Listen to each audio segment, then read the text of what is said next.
Welcome back to the Sharpshooter Sports Talk, everybody. I'm your humble and gracious host, Mr. Brinsky Sharp, on the ones, the twos, the threes, the fours, and the fives, and the six. Glad to be back up in here with my guys, man.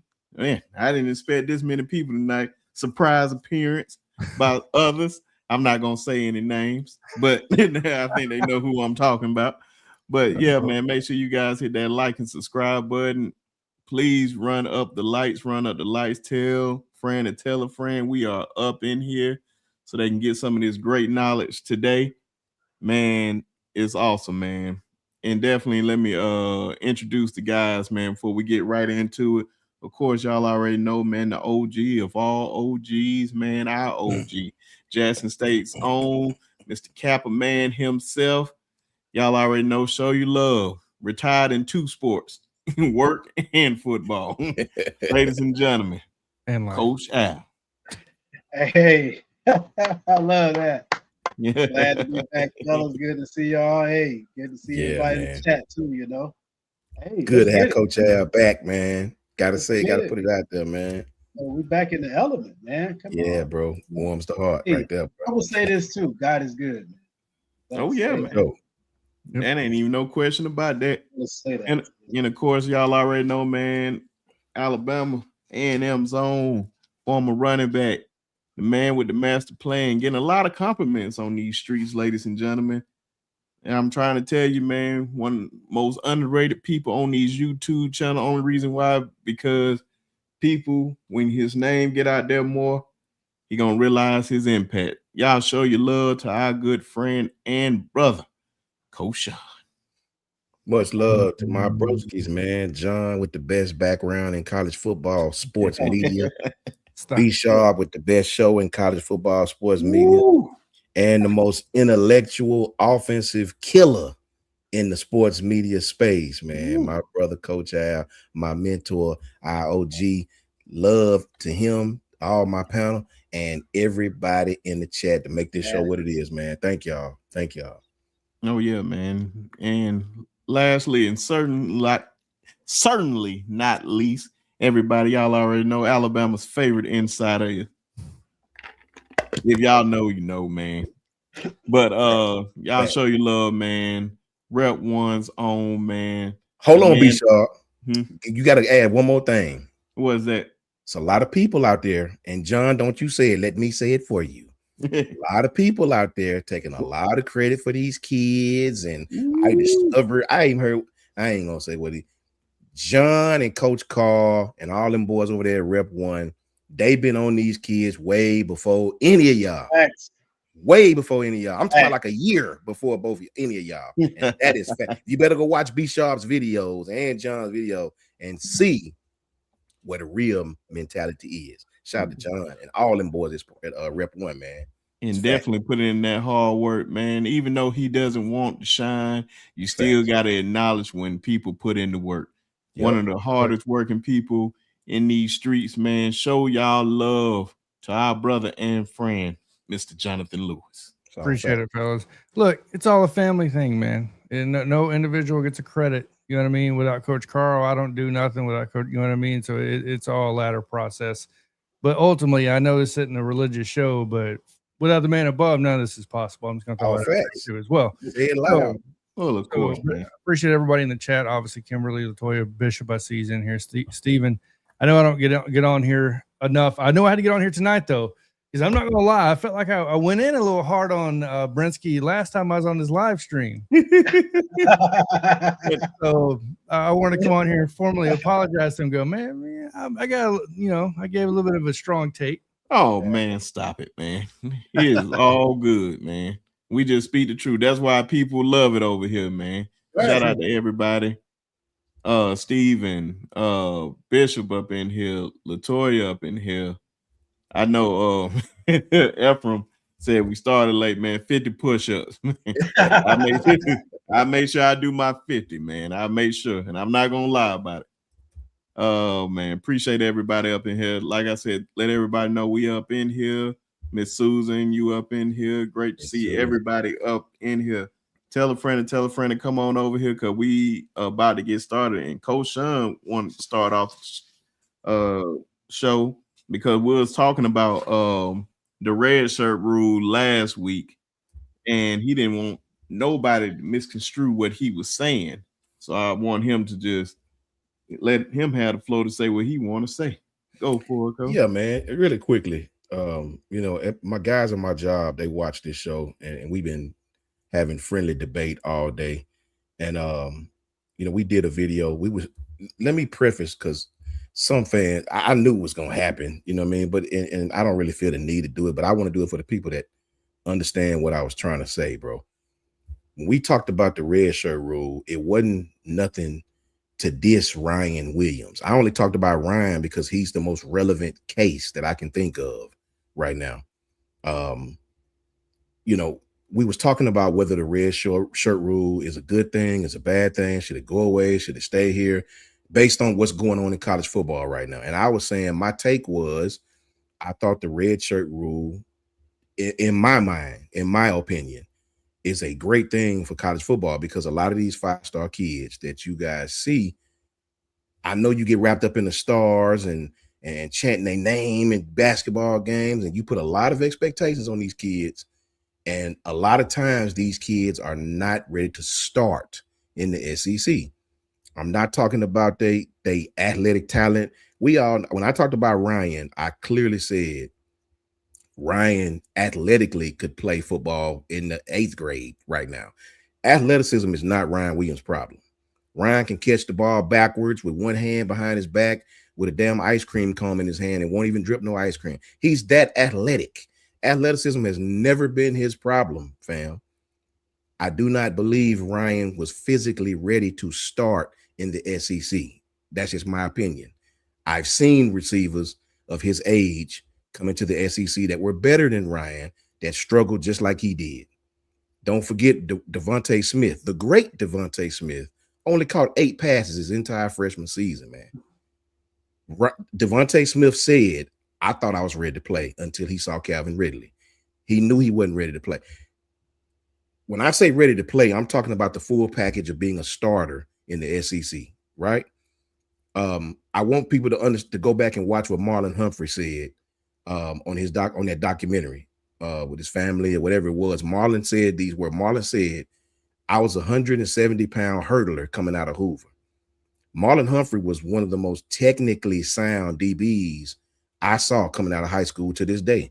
Technically sound, meaning playing the right leverage, meaning playing, the right cover scheme, playing. Marlon was great in high school, great. But when he got to Alabama, he was not physically ready to start. You know what Marlon Humphrey did? He redshirted. Marlon Humphrey, the 170-pound track hurdler, came back the next season and was 191-pound All-American redshirt freshman, sophomore, whatever it was, defensive back. The redshirt year not only helped Marlon with becoming a better football player, he did not have to deal with these fans' expectations. When you redshirt, nobody's beating you up because you didn't catch a lot of passes. Nobody's calling you trash. Nobody's saying you're a bust. It's no expectations every week.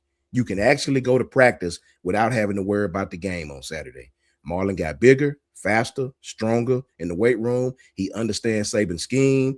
That red shirt year, in Marlon Humphrey's words, is what saved him and saved his football career. That's what I was speaking to. Can you imagine if Ryan Williams came into Alabama? Now, before I say this, understand that I'm aware of it's not like that in 2026. These 5 stars have to play or they're going to leave your program 8 times out of 10. We all understand that. I was simply speaking to can an average fan understand if Ryan had the pleasure, I guess the best word, to come into Alabama last year for last, whatever it was, and actually sit in red shirt and not worry about expectations, not be the savior, not try to beat Devontae Smith, not try to win the Heisman Trophy. Just practice, learn your craft, understand when they playing zone, where to sit down at, where's the unmanned area at. Learn your craft. Come back as 180-pound Ryan Williams. Can y'all understand what that version of Ryan would have looked like, right? Instead of the version that think you can outrun everybody, that excel going deep but dropping the ball. That kid was still a young kid, man. It's no fault of his own. The kid should have been playing high school football, right? It's not about Ryan. It's about any freshman that with these stars behind his name, with these expectations that fans put on their name, coming into these programs, not just Alabama, any program, and fans think they just ready to play. Put them on the field, ready to play. Playing and starting is two different things, man, right? When teams get film on you, Coach I can speak to this much better than I can. When teams, as the seasons get older, teams get film on you, teams learn what you do, teams learn what your tendencies are, teams learn, more importantly, what you don't want to do, what you don't do. And then you start to see the freshmanisms coming out of these people. What I was speaking to was, I don't believe physically and mentally, as the season wore on, that kid was ready to start at Alabama. And as you see, as the season went on, there were other receivers who looked better than him that I don't think is better than Ryan athletically, but they were better college football receivers at the time.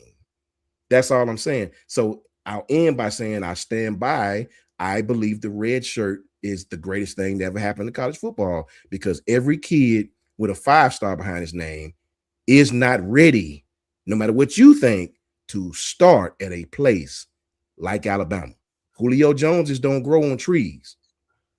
Kids 6'2", 220 coming out of high school, mentally strong, don't get no case of the poor me's. If anything, when you diss him, he gets stronger. He get mentally stronger. He don't pout. You know, those kind of children don't grow on trees, man. You be lucky to find 3 or 4 every 5 or 6 years. They just don't grow on trees. So that's what I was saying, man. You know, the kid is awesome. He's going to be great. And this is any freshman. Sometimes the fans' expectations hit harder than any linebacker will ever will. Hey, Coach Shawn. Oh, go ahead, Coach. My fault. Yeah. You know, definitely a position near dear to your heart. I'll give you 3 names: Bo Scarborough, Derrick Henry, Najee Harris. All 3 of their freshman years, they were not impact players early in the year. That's facts. Derrick Henry told Coach Saban the only thing they did was him in high school was give him the ball and tell him to run. He didn't know what pass protection was. He didn't know, you know, what calls were to, call protections. He didn't know any of that. Najee Harris, same way. All those guys could have left. They really could have left. But guess what? They stayed. Okay, got coached up. Aren't they all in the NFL right now? It's a whole fact. It's a whole fact, man. Derrick Henry, he's alien. The guy 900 years old still playing running back in the NFL. It's facts. Okay. Why? Because he became a complete player under Coach Burns. Coach Burns would not let you get on the field if you weren't mentally ready to handle the calls, the checks, and to be consistent in practice every day, to keep stacking practices every day. So Coach Shawn, man, keep spitting the fire, as Bishop say, the gumbo fire. If you want fanned out patty cake, you're at the wrong place with Coach Shawn. The truth is in the detail. The brother's gonna put it down, and you don't have to agree with him, but he's right. I'm mad. One of my friends, quickly, and I told him I wasn't gonna put him out there. He watched the show, work with him every day. He watch our show. He ain't a commenter, but he come in. He come in every once in a while. I'll give him a shout out when I see him. This is his exact words. He said, "But Shawn, you always talking about development. This is what he said. He said, what do development mean when he already a dog?" I said, excuse me? I said, excuse me? He said, I ask you, what does development mean when he already a dog? You know what I did, Coach Al? I just took his words in reverse. I said, okay, I'll answer your question by asking you a question. What does a dog mean without development? You know, you're just a regular player. You're just a regular player. What is a dog without development, man? You just a regular receiver. Hey, what's a dog without any smarts, but he can't catch an old cat? You're just fast, I guess. You're just running around. Just running around, you know. Hey man, I'm telling you, the man been cooking. The man is already in mid-season form, and we in July. We ain't even touched the season yet. But I'm mad he even had he wanted to do this on his own, man. I think a lot of people understood with what he was saying and everything. We don't really care what anybody think anyway. We just say it and we mean what we say. But yeah, man, I'm glad you addressed that and cleared that up. And so people just like, because definitely big supporters of Ryan over here. Yeah. And definitely want to see him succeed. So it wasn't like it was nothing picking on Ryan. It was just an example. Freshman. I got a question for Coach Shawn since we're on to this subject. I never played college football, but I went to college and I had a chance to talk to a couple of players. But my question, I guess, would be you and Coach Al both really is somebody will say like me, I went in the military and I was not a type A person. I was not a scheduler, nothing. I went in there and it was kind of a shell shock. I think that has to play a big role being redshirted as well to a player, correct? Because you go from an environment of living with your family, living with your parents per se. Now you're without your family. Now you have to live by a schedule. And if you've never done any of that, I'm assuming that's a pretty big adjustment in life, especially if this is not right down the road from home. Right. So, I mean, I think that plays a huge role into this as well that people don't talk about. I mean, case in point, Agiah Hall could be that guy that we talk about. You know what I mean? So I feel like that doesn't get talked about enough either, for sure. I mean, Coach Allen can tell you, man. Going to college as a freshman, I was 17 years old when I went to college. And, we had preseason. Now, I was a hurdle track guy, too, in college going in. We had so much road work we had to do, so much work in the weight room we had to do, so much stuff outside of practice that we had to do. I mean, the coach give you the sheet. He give you the program that you're on for sprinters, middle distance, quarter mile, all that kind of stuff. Oh, by the way, you got school. Oh, by the way, you're away from home. By the way, you got to eat right. You got you got to navigate all of that. You got a new community you're trying to assimilate into, new culture, and the pressure to show that you're good on the field. You know what I mean? That's all competition. You are there to compete. Let's just put it. So there's a lot that goes into the transition, especially if you don't come there in the summer before your freshman year, or you declare early. Back when I was coming through, that was unheard of. Now it's kind of commonplace, but nonetheless, the transition is still in place, regardless of when you show up. It's just that whole compression of time to learn the system could work against you if you get there late in the summer versus in January. And you have all that pressure on top of you if you are on top of you. And you had a place like Alabama, which, everybody expects you to be great if you're wearing the script A. Immediately. You can't be human. Yeah. Right. You can't be human. You can't be. And that's all I was saying, man, to any freshman. Some freshmen are ready to play. And Jeremiah Smith, that kid come in, he was a little bigger kid. He came from a high school program where they done a lot of college concepts, man. That kid just, I'm not saying he's Julio Jones, but what Ohio State do correlates with what he done at his high school. I mean, he went into a great situation. But go ask Jameson Winston about a red shirt. Go ask CJ Stroud about a red shirt. Go ask Mac Jones about sitting. Mac Jones 170 pounds. Oh my, soaking wet. Yeah, soaking wet. Bryce Young. Ask Bryce, these people were not. You got to check all the boxes, like Coach Al was saying, with Derrick Henry. Derrick Henry was probably physically ready to play college ball in the 10th grade, bro. But he couldn't tell you a blocking scheme to save his life. Nope. You can't start at Alabama if you cannot pick up pass pro. You just can't. That's all I'm saying. With any freshman, the red shirt is a great thing, man. And some kids like myself were physically ready, but the mental part, I went from a great student to looking at all these peaches walking around the damn campus. Forget you got a class. I'm finna go to this party over here. Class? What is that? Class? You mean I'm here to go to class? Man, I'm finna go to this Dust to Dawn party in the gym, on Sunday night. So I didn't have it between the ears. I had to fall off a little bit and let mama put her foot in my to get my mind right, you know.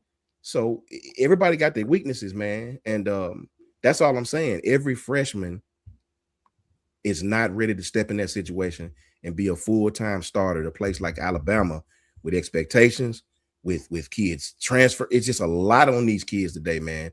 And the red shirt rule to me is a savior for some of these kids. Yeah, man. I'm glad that we having that conversation.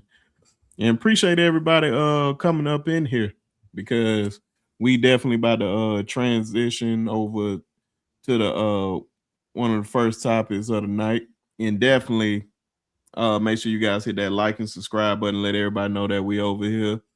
And definitely become a member of the channel so you can have a chance to win college football 27. And I know y'all want to win it, especially you, Ephraim, but I know you already a member. So shout out to you, brother. But of course, the Walter Camp preseason All-American team came out this week, and it's some nice names up there. I got the list right here. I wonder if Jeremiah Smith's on it. Oh yeah, I wonder if that guy is on that list. Oh, you didn't hear about him? Did you? Oh, by the way, did you? Congrats to Ohio State, by the way, for getting Jet Washington or Jet Harrison. Sorry. Yeah. Jeez. But on the list, of course, Arch Manning leading the way as quarterback, Malachi Tony, Jeremiah Smith, just to name a few. Of course, big names on here, man. I'm about to say, anybody stand out to y'all for the first team? Somebody you feel like is missing off the first team?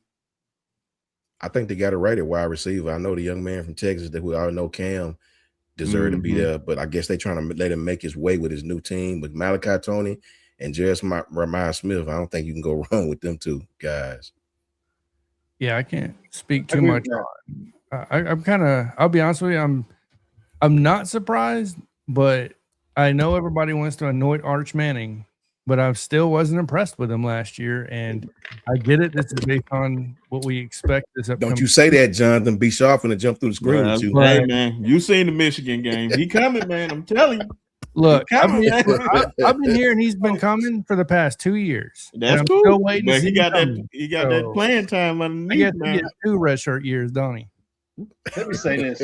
You know, me personally, Coach Shawn, Cam should be first team, not Malachi. I like that. You say Cam? Cam. Yeah, no, I definitely, I kind of agree with that. Yeah, that's why I brought him up. They went with 2 running backs and 2 receivers on the first team. Okay, instead of like most teams are running 1 back these years and 3 receivers. 3 receivers. So that's kind of really unusual that they would go down that road. With the breakdown and everything. I'm just looking at it. It's kind of interesting they would do that. Cam is definitely first team worthy. I agree. I agree 1,000%. Well, it kind of goes back to what you said. See, Malachi was a freshman. Okay. Yeah. And does he know? We saw that he was very limited in terms of his full spectrum of the tree to be able to run everything on the tree. So you could play him a certain way, and Indiana played him a certain way, and they kept him in that box pretty much. You can't do that with Cam. So to me, I don't understand that one at all from a football perspective. But he got to bounce from playing in a championship game. It's apparent. Yeah. Especially going into a situation where this would be that kid's first year of having a real QB and a real offense to me. Yeah, that's crazy. And I feel like he about to shine. He's about to shine. Can't double him. Who on the other side? Ryan Wingo. Of course, this is the first team all defense preseason. Dylan Stewart, Colin Simmons, no surprise with those 2 up there. Leonard Moore, first cornerback up. Well, they put all DBs, but he's definitely a cornerback, of course. But anybody surprise you up here? But I know one guy I was very, very impressed with last year, and he's with that team. Oh my God, look who decided to jump in. I don't know how long he's been down here, and I was about to give him credit. Ladies and gentlemen, y'all already know our good friend and brother is in the house. Mr. SEC's in himself. I'm gonna take this off just a second so y'all can see his ugly face. Ladies and gentlemen, y'all show your love for our good friend and brother. Tez, what's going on, man? Man, what's going on? Can y'all hear me just fine? Oh yeah, the gold mic is pristine, bro. Stop it, man. Stop it. My bad, man. I'm a little late. $50,000. $50,000. Wow. Facts. I'm gonna apologize early, man. I got my real job on this screen, and I got you guys on this screen, so I'm doing a little double duty today. But B Sharp hit me up and was like, "You need to come on," so here I am. Oh yeah, man, because we discussing y'all in a minute. But I was actually about to. Hold on, I think this would be better if I do this one instead to have both of them. Because I was about to give your guys some credit. Xavier Atkins, man. He was a dog last year, man. I'm surprised he even came back to college. But what you think about this defensive people? What a defensive squad for the Walter Camp? Tez. I mean, I like it. I like any it. name surprise you or anything like that? Anything like that, or somebody you think that should be on this? Not right offhand. Just glancing at it, I honestly hadn't got a chance to look at this. But Dylan Stewart, Simmons, I'm okay with that. You know, I'm okay with Atkins. The linebackers, I think I'm decent with. Leonard Moore deserves to be on there. Finney Jr. is one that going over a lot of people's head, but boy, that boy can ball. So good to see him. If you had him and Bolden as your safeties, my God, that's a hell of a lineup right there. I got a question for y'all when y'all get done. Same. So yeah, I'll go after Coach Shawn then. Yeah, y'all go ahead. No, my question was just simple. The kid from Mississippi State, Coach Al, he had his struggles against man. Is he better than Xavier Brown? Well, it's hard to say, Coach, because we really don't play a lot of man ourselves. Facts. You know what I mean? So I'm not really sure who Zay is. When you put him out there on the island and say, you shut that side of the field down, take that best guy away. You're not a boundary corner. We're gonna play you through the field, and you do you. So I can't say. To me, Zay has traits that you like to see. Both of them are long guys. I think Zay has a better, more athletic build to him.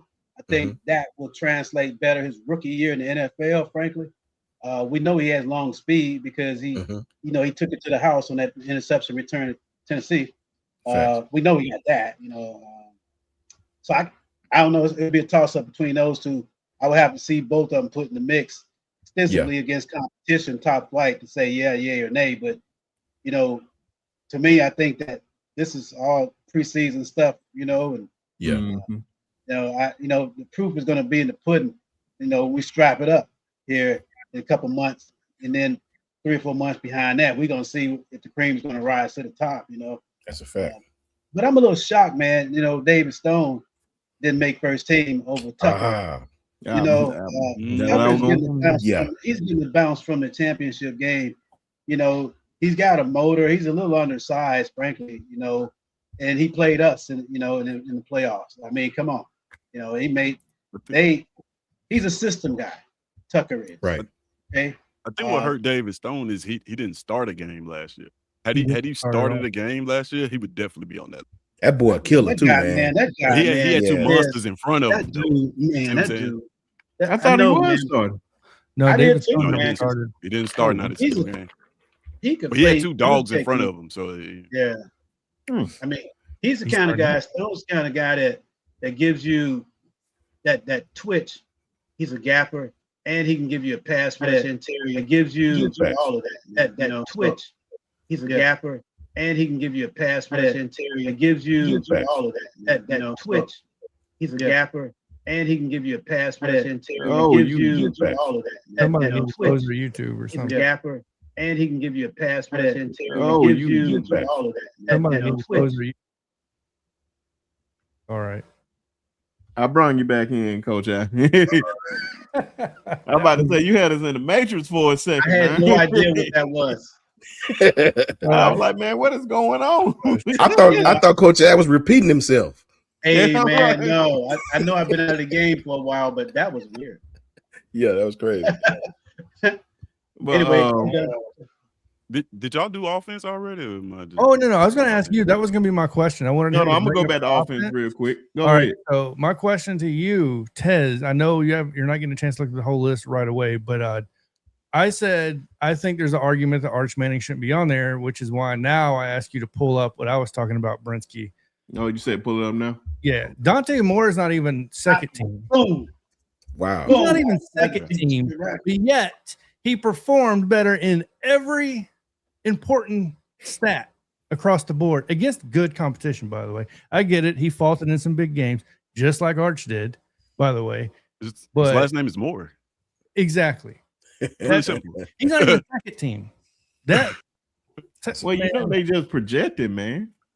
Yeah, but I don't even think that Arch Manning is the best quarterback in the conference. You skipped all over Trinidad Chambliss. Oh yeah, well yeah. I don't understand that. Facts. But they basing it off this year. I mean, this coming year, what they think that's going to happen. And I believe he's going to be the best one because he has the best weapons. We'll see. But does that make him the best quarterback because you have the best weapons? No, I think he's going to be the best quarterback too. Okay. I'm just making sure I got it straight. That you're saying he's the best quarterback, not just he has the best opportunity. the best predicament. In other words, the best team, the best program, something like that. That's all I'm saying. It's going to be interesting. That's why I say I love Trinidad. I think Trinidad has which he should have been in New York last year, by the way, for the Heisman Trophy. I think that was a shame right there. Shame on the voters for not putting them up there. But it's going to be interesting, man. Oh, but yeah, I'm about to say you got a great point up here. You got an extra game. You did, of course. There's an extra game. No, I got to throw something back at you, man. Paul. No, I got you. Well, if you look at the passer rating, completion percentage, like you know what I mean. Your touchdown to interception ratio is about the same. Like, but who's in the tougher conference too, though? Well, when's the last time the SEC won the national championship? That don't mean you ain't the toughest conference. But my point is, top to bottom, go look at even the bowl games the past couple of years. I'm an SEC guy, you know this. We can't necessarily. I keep telling you, man, we can't keep going on bowl games anymore. Bowl games ain't like how it used to be when everybody just sitting there. Who won last year, Ohio State or Texas? When Ohio State played Texas, was it last year or the year before? I can't even remember. Ohio State. But you had like they only won by a touchdown. But they won. When does winning by 1 or 100 matter? If you win by 1 or 100 when you win the national championship, who wins the trophy? The one that wins it by 1 or 100 or both? It doesn't. I get what you can't say it doesn't matter. No. What I'm telling you is the team that you was talking about. Okay. If we had to line up that Texas team and an Ohio State team, who you think was better on paper? Ohio State, I think, is better on paper for sure. I do. Why? Because the talent, the coaching. Mm-hmm. And and you see how much did they won. We watched 4 of those guys. You can't penalize a team for doing what I'm not penalizing them, but I'm telling you that Texas could have easily. I believe, of course, that being Arch first start. I seen a different Arch by the time they played Michigan. I seen a different Arch when they played Michigan. Oh my Lord! And that defense. That's just one game. Well, don't worry. Guess who they played the first game of the year? And Bevo, I'm not a Texas hater. I mean, guess who they played the first game of the year? We gonna find out. Who they got? Ohio State go down to Texas. See, I don't agree with Julian saying being over Dante. No, I don't either. So my argument really isn't so much Arch Manning. Really, it's the argument of why isn't Dante Moore even in the top 2? Isn't he projected 1 or 2 in this? He's not garbage. Dante is not garbage at all. He is the dog. And I've been telling guys for the longest. I said that guy sitting on the bench, he gonna be ready. It was a reason why Michigan wanted him to stay in state. But hey, and I'm glad that he came back another year, which a lot of people thought that was a bad thing. No, I'm gonna go to the pros. and get that money. No, not if I'm going to the Jets.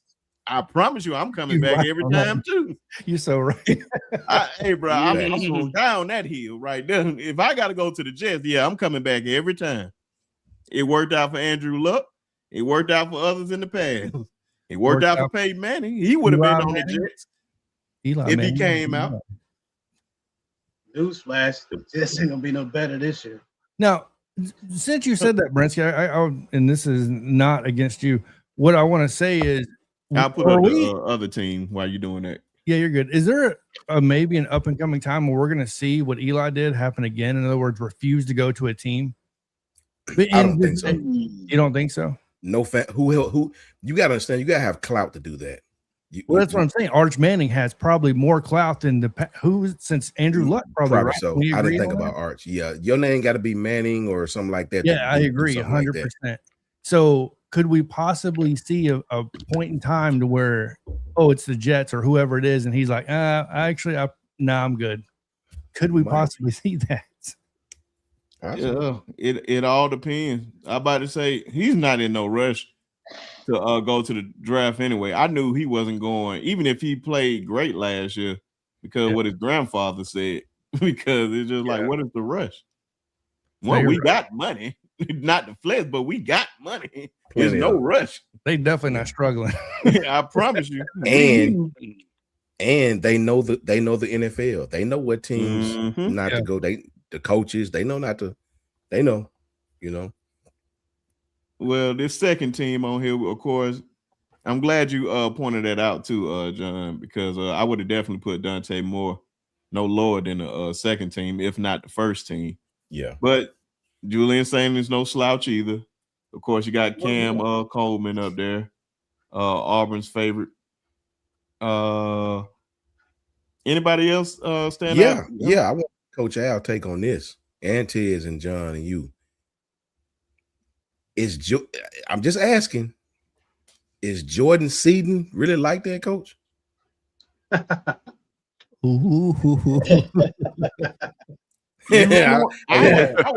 watched him. I'm about to answer that one for you because I don't think he is, and I would give him credit for this. He was out there in Colorado. You was doing your thing out in Colorado. You decide to come into the SEC. You about to go against some dogs. You really about to get the best of the best. And you talk down on my boy Prime and everything. But we going to find out. Is you really that guy? I'm going to say right now, he is that guy based on what he has done so far. But I'm not confident in what I'm saying at the same time, because I know what is waiting for him. Okay, you coming to the SEC now. Okay. But that was just my 2 cents on that one. Yeah. Seaton has a ton of experience. Okay, because he stepped on the field in Colorado and played. So he took his lumps. Now, whether or not he created bad habits because of lack of technical coaching and stuff like that, we're going to find out now, because the speed in the SEC is just different than the Big 12. Let's just face it. No shade to the Big 12. But they just don't have the personnel off the edge. True. Every game that you're going to see in the SEC. And, looking at him, the physical traits, he has it. His feet are good. He got strong hands too. I got to give it to him on that, because you saw even in his first years at Colorado as a run blocker, he was the guy. Okay. Now we all know you make your money on pass blocking as a left tackle. I don't know him like that. I hadn't studied him like that, but he's a $4 million man. Okay. Yeah. Maybe they know something I don't. I'm just a little guy. Facts. Up here talking football, man. And the name that surprises me right there is Bobo at center. I was gonna say that too. Okay, no shade at Bobo, but I mean, I like the guy in Indiana. What's his name? Bray Lynch. Yeah, I like him a lot because of what he did with that offensive line and the obvious production that they had last year versus, you saw that Georgia was a different team when Bobo got hurt at the end of the year. he is legit. I'm not taking anything from him, But I'm gonna say this to all the naysayers that's talking about how Bama's Bobo was a 3-star, ranked like 1,048, 1,000. Let me look it up. He was ranked. Give me a second. Bobo, I'll pull it up for you on. And I think he was coming out of Auburn. Drew Bobo. It'll come up. Coming out of high school nationally was ranked 635. He was 49th at his position and 25th player ranked in the state. His 3-star rating was 87.25. Now, based on his college football, he's a 95 rated 4-star. The number 4 interior offensive lineman is 60th ranked national player. Oh, and by the way, he's 22 years old. Yes, sir. He's only making $670,000 a year. That's his NIL. So for all those people to say, well, Bama's loading up on 3 stars. Okay, that's cool. I will tell you this. I got the stats here with all the Walter Camp, and I'm looking at it, Coach. We had, I'm looking at all the 3 stars here. You got as many 3 stars on the first and second teams. You got 5 stars. That's facts, man. That's powerful. I hope everybody heard that. So I can go on. We can do a whole show on this. We can do a whole show on this to look at these guys and look at their national rankings coming out of high school. Hey, Coach, to your point, they're not ready as freshmen, especially an offensive interior lineman. Especially. He couldn't bench press a daggum box of ramen noodles. You know what I'm saying? So, and now the guy's gonna make millions of dollars next year in the NFL. He's making millions of dollars now. Guess that development matter. Brensky, can you go back to the offense real quick, just so I can give a shout out real quick? So, no, you're good. So, to you guys' point, even more so is the hat I'm wearing right now of Jack State, AKC ass kicking chickens. Cam Cook came from Jack State. I think he was number 2 in rushing last year. I'm impressed that they put him on there, by the way, because he did transfer to West Virginia, and I had the opportunity to meet that dude right before he left, which was amazing. Coach Charles Kelly did an amazing job. He's doing an amazing job over there. But I'm impressed with what you guys are saying. Like KJ Duff's on here. I can make the argument maybe people want to see Mario Craver because he really, in my opinion, was one of the most explosive receivers in the SEC last year. KJ Duff definitely has a production, so I won't argue that.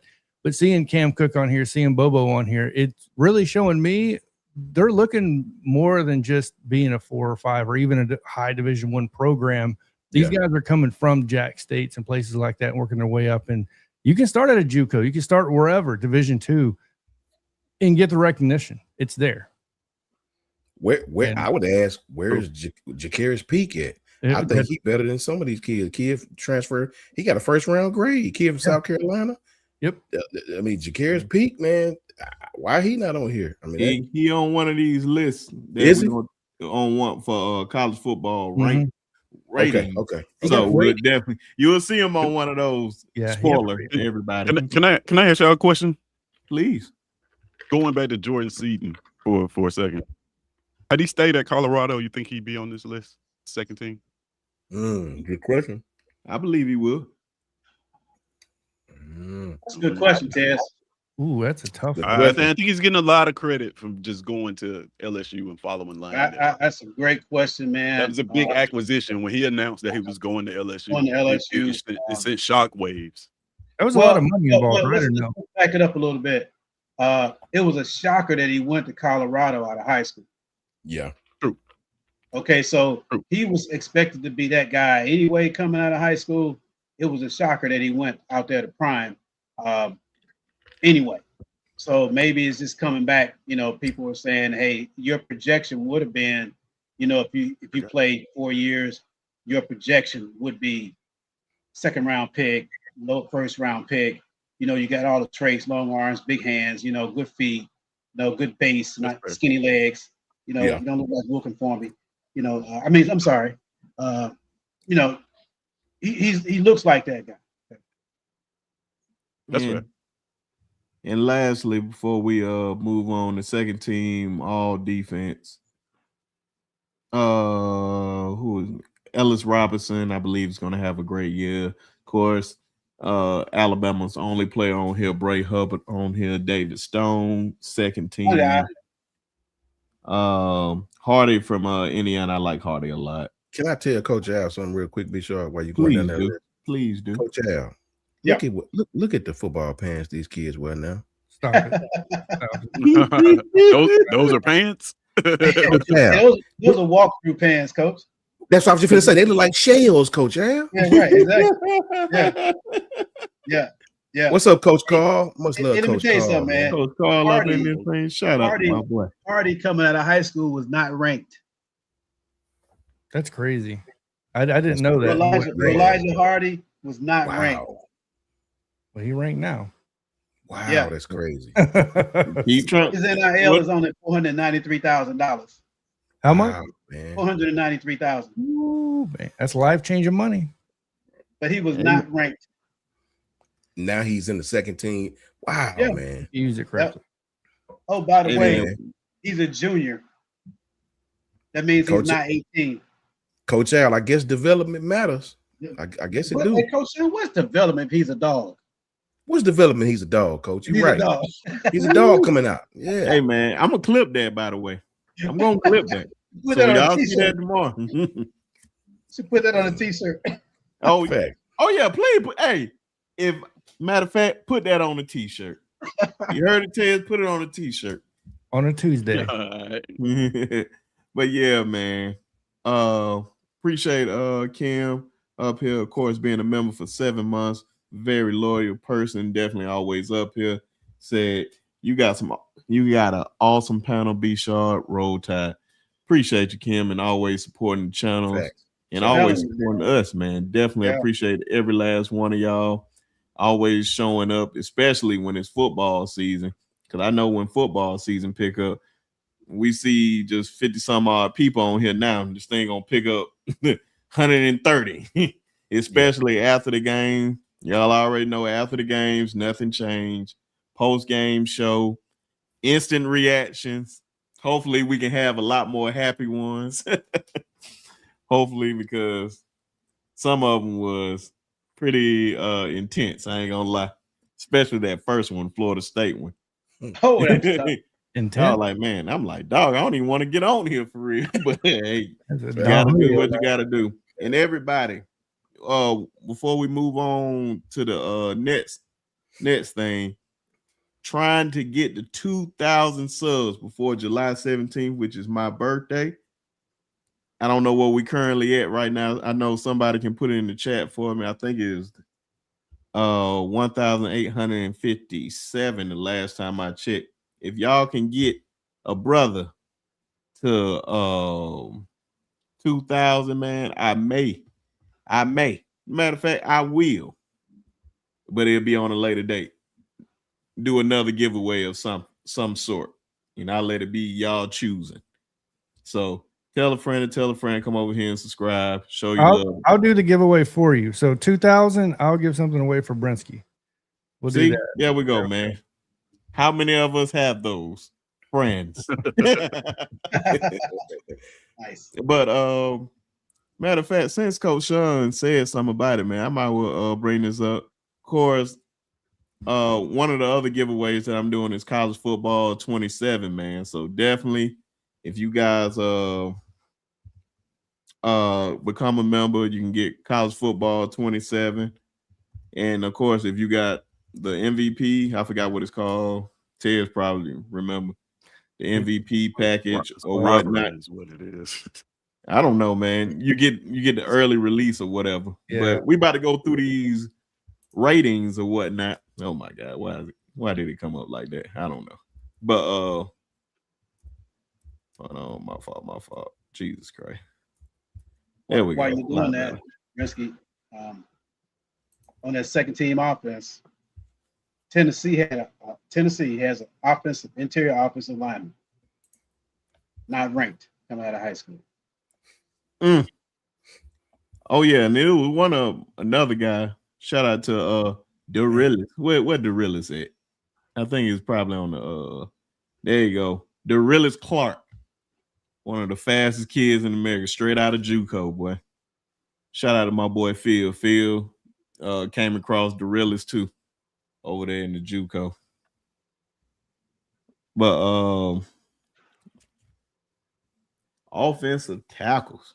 I don't know if y'all can see that with it covering up. Curious Pete. Look at that. That's what I said. He's right there. There we go. There we go. Yeah. No, say he got an 88 ranking rating. Seaton's 4? Really? I'm trying to tell you, man. We'll see. That's what I said. Trevor Gooseby, man, he, he's getting a lot of love. A lot. He's not a huge, massive dude. You know what I mean? He's very sound. Yeah. Okay. I say he's pretty good technically. But he's not a massive guy, Well, will he play tackle in the NFL is the question, Coach Al, because when you look at his measurables, is he going to hold up? Or would they move him? I mean, damn near to a center. What you guys are saying right now is one of the reasons I feel the way I feel about Arch Manning, because Gooseby is by far the best offensive lineman that Texas has. The gap between him and the other 4 is massive. And I don't even think that he third best offensive lineman in the country. Tackle in the country. Yeah, so that's why I'm like, I don't know about that offensive line when it comes to Arch, who's already had some trouble, especially with that intermediate route. Yeah. We have to see it. Just to point this out, these are not the inside guys. I got a down. Graham a little higher, frankly, because that guy came a long way as a youngster. He's massive. You know what I mean? He has that kind of versatility where he can actually move people at the point of contact. He's a strong guy at the point of contact. I just like his game. He can play speed. He can play power. I mean, and he has experience. You know who might be one of the best run blockers on this list, Coach? Who that? That boy from Georgia, Ernest Green. That's what I'm talking about. That's what you just said. That's what you just said. Okay, I'm sorry.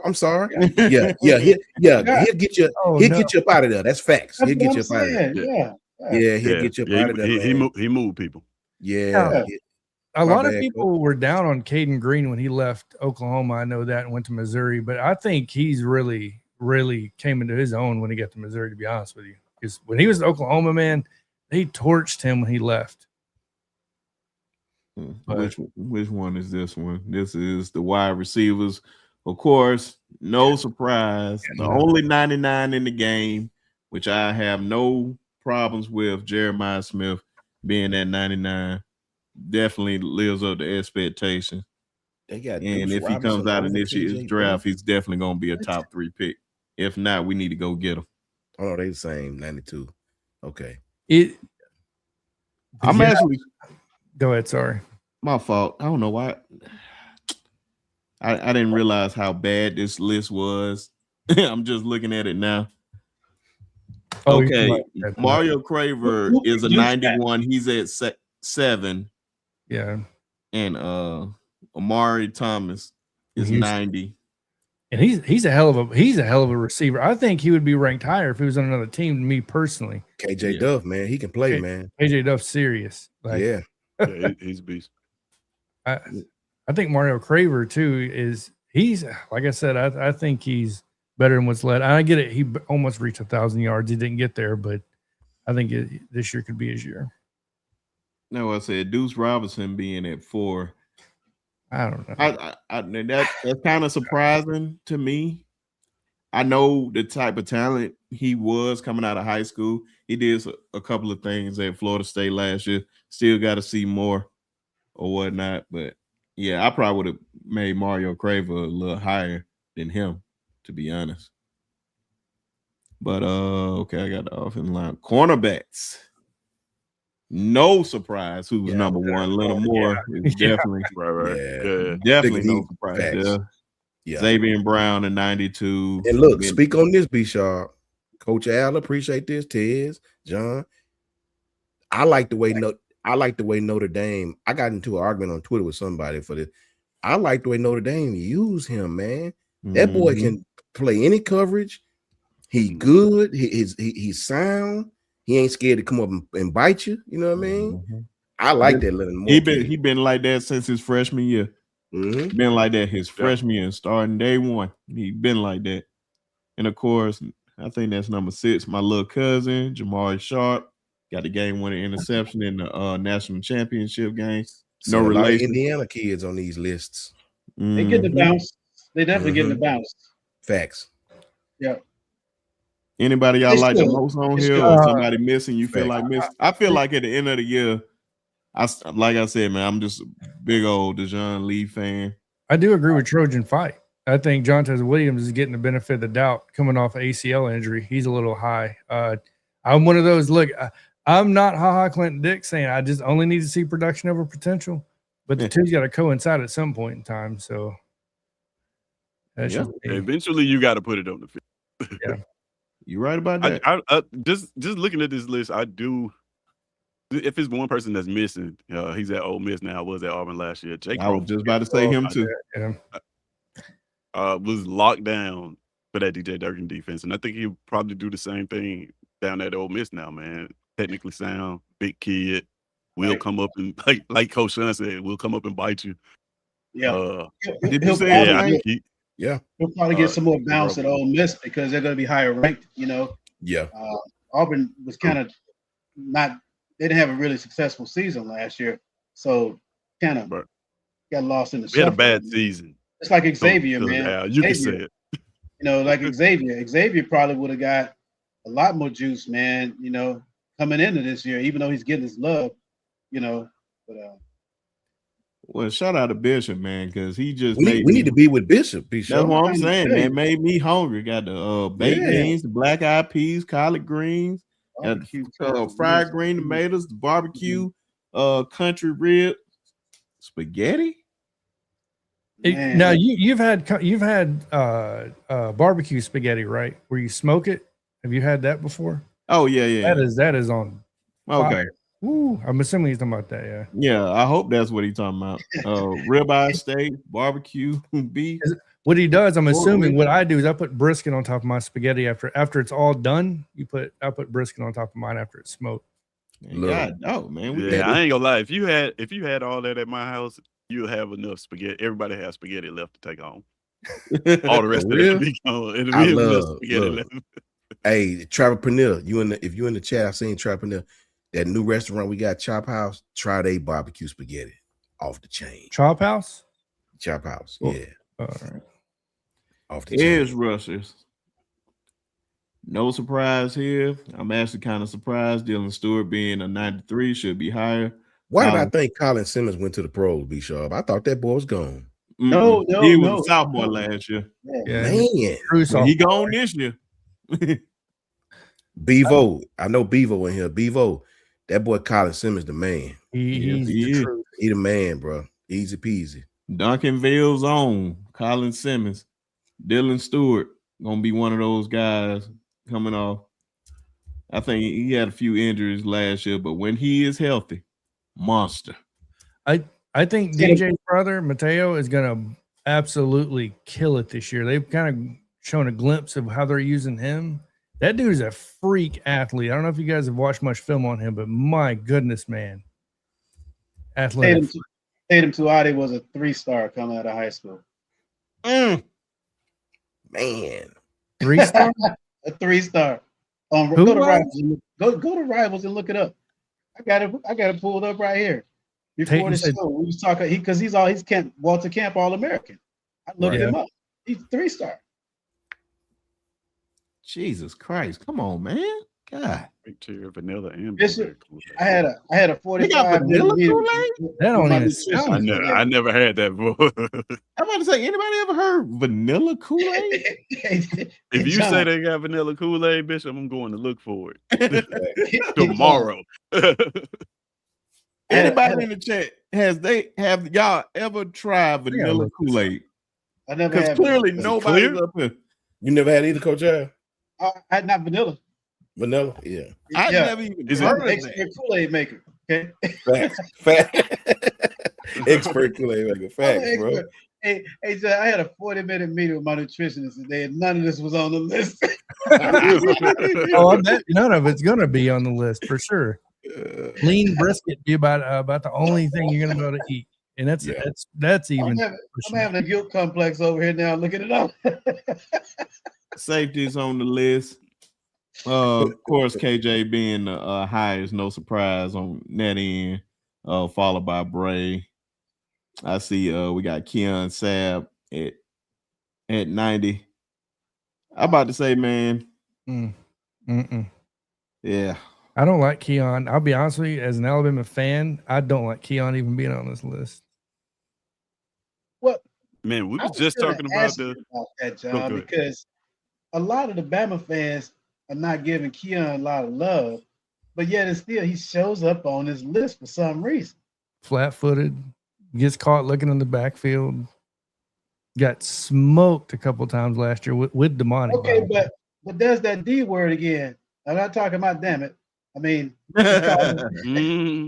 it's called development. Yeah, so I agree. You go back and study the film. Experience kind of stacks on itself. What you have to ask yourself the question is, does the guy have the physical tools to play the position in the mental capacity to translate that into production? Okay, if he has experience on top of that, maybe he's up for a big year that we haven't seen. True. Maybe. I'm just saying. I agree. And, I'll be honest with you, as much as people love Bray Hubbard, I love Bray Hubbard, but I'm still going to point out the obvious. Bray Hubbard, he got put in mismatch last year, 1-on-1, and he got smoked sometimes. Like Keon Sabb is better than Bray Hubbard on the head, better in pass coverage. Oh, in pass coverage. Okay. So this is where I need you guys' knowledge, because this is where I need the distinction of like, am I looking what I'm seeing? Is it correct? Right. I'm gonna let Coach Shawn tell me this, because I don't know how many games he has sent me text messages about the same thing. He said, "You see it?" And I was like, "You're talking about Bray?" Okay, so same thing. So I am seeing the same thing. Okay, so because when they would force Bray to come down into coverage, it was like they went after him almost every single time. Right. Maybe I'm wrong. Yeah, they play two different positions, man.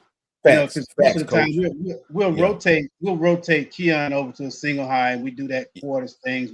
We'll do that, and typically you don't put Bray in a situation where he has to play center field. That's not him. Fact. That's not him, man. He's just not that guy. Yeah. Okay. But what he does for your defense, though, is something different when you're bringing pressure packages and you're doing all of that. Mm-hmm. He really can play. I mean, he understands how to do that. So box guy, in my opinion. What you asking of him, you know what I mean? To do. I know at one point, man, he was going crazy at one point. Definitely shout out to the guys, man. Yeah. I gotta say, this is why they came back for another year. Hopefully, we expect them to improve on some of their weaknesses, and especially if they improved on their weaknesses. Watch out. So definitely, look. I think Coach Al spoke on this early in the season. They gotta have a coordinator put them in the right spot. You got Bray coming down playing wrong leverage. And the running back popped one for 40. You got to put him in the right spot, man, with the right defensive calls. Yeah, the fits were bad last year with us. We would give up big runs. We play really good defense for the whole game, and then give up gas plays because we're not fitting it right from the back end. And come on, man, you got to play leverage and fit at the same time if that's you, because you're the last dude back there. Okay, so I think that's going to be corrected this year, frankly. Yeah, fact. And I think it's going to be corrected for this reason. It's a team kind of thing with defense, and everything is gap control. We're bigger and longer at the point of contact this year than we were last year on the interior, and we got more depth. Yeah. Okay. So what we don't know is how our linebackers are going to play off each other. Make the defense really roll. That's the thing I'm waiting to see, whether or not our young guys can actually play linebacker in the SEC. Big shout out to Coach Carr too, man. Coach Carr spoke on that as well early, about guys playing leverage in the right and wrong way, and big shout out to Coach Carr as well. That's funny. I got something to say on two of these guys, unless you guys want to jump in. I think one guy that is going to kill it this year, and that's because he had his studs in front of him, is Ahmad Moten, senior. If you watch him in the playoffs, especially when he got on the field, that dude is a terrorist, literally. So, and I'll be honest with you, every year it feels like for the past 10 years, I hear Bear Alexander. I swear, every year. And it just... I feel like Bear Alexander matter of fact, Bear Alexander feel like he been in college for about 12 years. Yeah. And he comes up on his list every year. We're gonna see, man, because Oregon got all this talent now. Now I said talent like that, and you better do something in the playoffs. I ain't saying you necessarily gotta win it, but you definitely better at least come to like the Final Four. Hold up, wait a minute. Don't stop. Get it. Sorry. Yeah, there is not one player from Ohio State on this list. Wow. And not enough. There's a big guy. There's a big name from Michigan missing. John Daly. He's not up there. Thanks. So we do got to remind ourselves this is a video game. I mean, John Daly was Walter Camp, Yeah. 17. These are video game ratings. I don't care, man. I take the video game folks accountable. Ohio State. No, I mean, I'm just saying, like, it's guys out. And by the way, they got 2 guys from Bama that gonna be producing this year. Yeah. Production over potential. Production over potential, But I'm just shocked that Ohio State doesn't have one guy. Even in the Walter Camp. Even in the Walter Camp, they had nobody there. Yeah. So maybe they may be in for a big surprise when they go to Austin, and the temperature on the field is 125 degrees. We're gonna find out. Now that you mentioned it, did Will Eccles make any of those first team or second team defenses? I don't think so. See his name. Yeah, facts. That's a travesty if that's the case. Wait, I mean, out of this list, he's probably my favorite defensive tackle that I'm looking at. This is bad wrong. You got the Big Ten, and Indiana and Oregon got more guys on the list than Michigan and Ohio State. That's something bad wrong with that. And that's why I think they ready for the season to start, because they ready to prove something. I forgot my man's name at Ohio State. He was going to commit to Alabama. John, maybe you remember. He was a defensive tackle. Then he flipped to Ohio State at the last second. Talking about 2 years ago? 2 years ago, yeah. You're talking about that's why I say I think he's gonna make some. I gotta go back. He played a little bit last year. I know who you're talking about. Look, I don't think they got enough Oklahoma kids up here, man. I know they lost some people, man, but Oklahoma as a collective group with their coaches, they got Coach Chavis and old boy that went to Alabama, Ty Bates. I think as a collective group, Oklahoma gonna be fire this year on the defensive front. I really believe that, man. I can't pronounce the kid name. I remember the kid name. Maybe Bishop know. It's something like ADE. Attaboy. Yeah, that kid. I think he back. He if is. I'm not mistaken. Attaboy, because he was a redshirt freshman last year. He's one him, that Okoye kid, Danny Okoye, I think his name is. Man, listen, Oklahoma defensive line, their system just play really well, coach. They system play really, really well together. And I think their defensive line gonna make some noise, man. I really do. Development at OU is crazy. They are developing kids. You hear that? Zion Grady. Yeah. Zion Grady, be sharp. Say it again. Zion Grady. There it is, Zion Grady. Yeah. Mm-hmm. He's an edge guy. Yep. No, not Grady. Well, he was the guy from Georgia. Oh, the guy from Georgia. Yeah, he's from Georgia. He played at Buford. You're definitely not talking about not Zion Grady, but they came in together. I don't see. I can't think of his name because I was hoping that we got him. I don't see him. He was a top defensive tackle. Yeah, quarterback Jordan Woods. He's out of Cartersville. I just can't. And Jeremy Matthews, 100%. Larry Johnson is creating dogs at Ohio State. That dude's been creating dogs. Yeah, he the best in the game. Yeah, there's not even close. We're gonna see what he do with a couple of guys that went up there from Alabama. Real. A lot of people hoping they play bad. It's definitely a whole lot of people hoping that they play bad, but you better hope they don't play good, because. but what if they are who they are? Like last year, that's who they are. Yeah, we're hating on them. They made a choice, or they had a choice made for them. Okay. Yeah. So quit hating on them, man. I mean, everybody can't be a first round top 10 guy just because everybody wants to project them there. How about just be a good college player in the system that you're in and produce? That's it. Period. Develop. Be put in the best position possible. Hey, I'm sorry, I'm antagonizing. Sorry, Brinsky. Oh no, man. Hey, man, you know what Mike Tomlin said, man? He hate when coaches don't like the coach, but they love to complain about the players all the time. But we gonna talk about them on Twitter. That's why I said I ain't saying nothing to the season. I ain't saying nothing. But Tez, this is one of the reasons I wanted to have you on the show, man. Got Alabama and Auburn realistic expectations. Make sure you say that word, B Sharp. Realistic. In bold letters. Realistic expectations. I think I'll start with you, Tez. Just so I want to hear what Tez say about this. Since you the only you under the bus, dog. Since you the long Auburn guy here. What is your expectations for your guys this year? Not gonna go by record, just what you expect to see and all that good stuff. Okay, so I don't have to give a record prediction. I want to. I let you give a record. You can get one if you want. Thank you. He got it. Dang. Because look, Tez, hold on. I ain't hating on Edric Houston from no. Edric Houston. No. He's from Georgia. You got some familiarity in your roster right now from South Florida, and the kid and bad as we want to not admit it, you got a coach that can coach some offense, man. He could give us problems. Oh no, that's very, very true.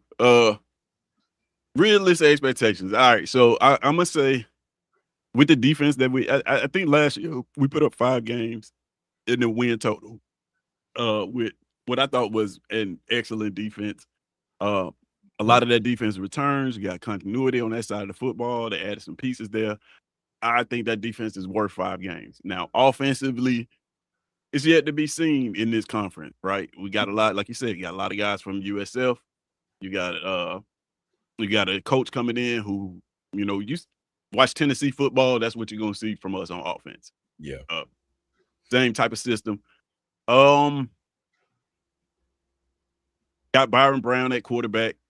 That can't be understated. 3,000-yard passer, 1,000-yard rusher. Big kid. We saw him do well against SEC competition while he was at USF. So realistically, I'd say 8 games. I'd say 8 games. And the reason why I'm saying that is because the last coach decided not to come to work, right? I figure if this guy at least show up in the building, it's worth 3 games. I mean, and that's just being honest. Are they the most talented group on offense? No. The receiver room is not the most talented receiver room in the SEC. The offensive line still remains a question. We got 20 offensive linemen. Maybe, if I'm being honest with you guys, maybe 3 to 4 of them are SEC ready. But as you guys know, in this scheme, you're not asking them to block long. You know what I mean? You're not asking these guys to latch on to people and maul them. You just need enough time to get the ball out, spring the running backs. What's going to happen? I've said this to Auburn fans before. What's going to happen is we're gonna beat some teams we're not supposed to beat. Facts. We're also going to lose to some teams that we're not supposed to lose to. Because when you run a system like this, it's just a matter of can you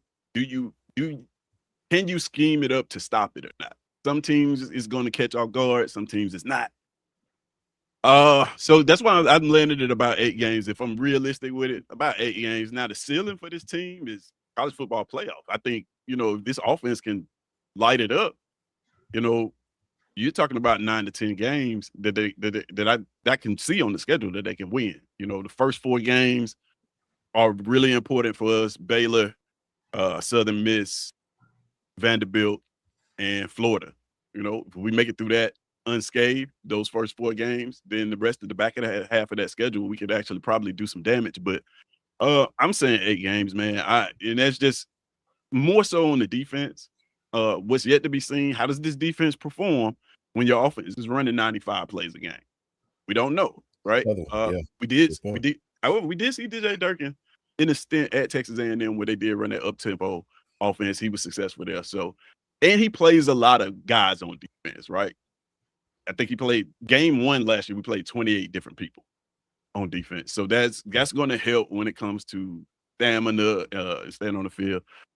And to our advantage and to everybody's advantage, even what you guys are going to say about Alabama, everybody in this conference now is replacing pieces.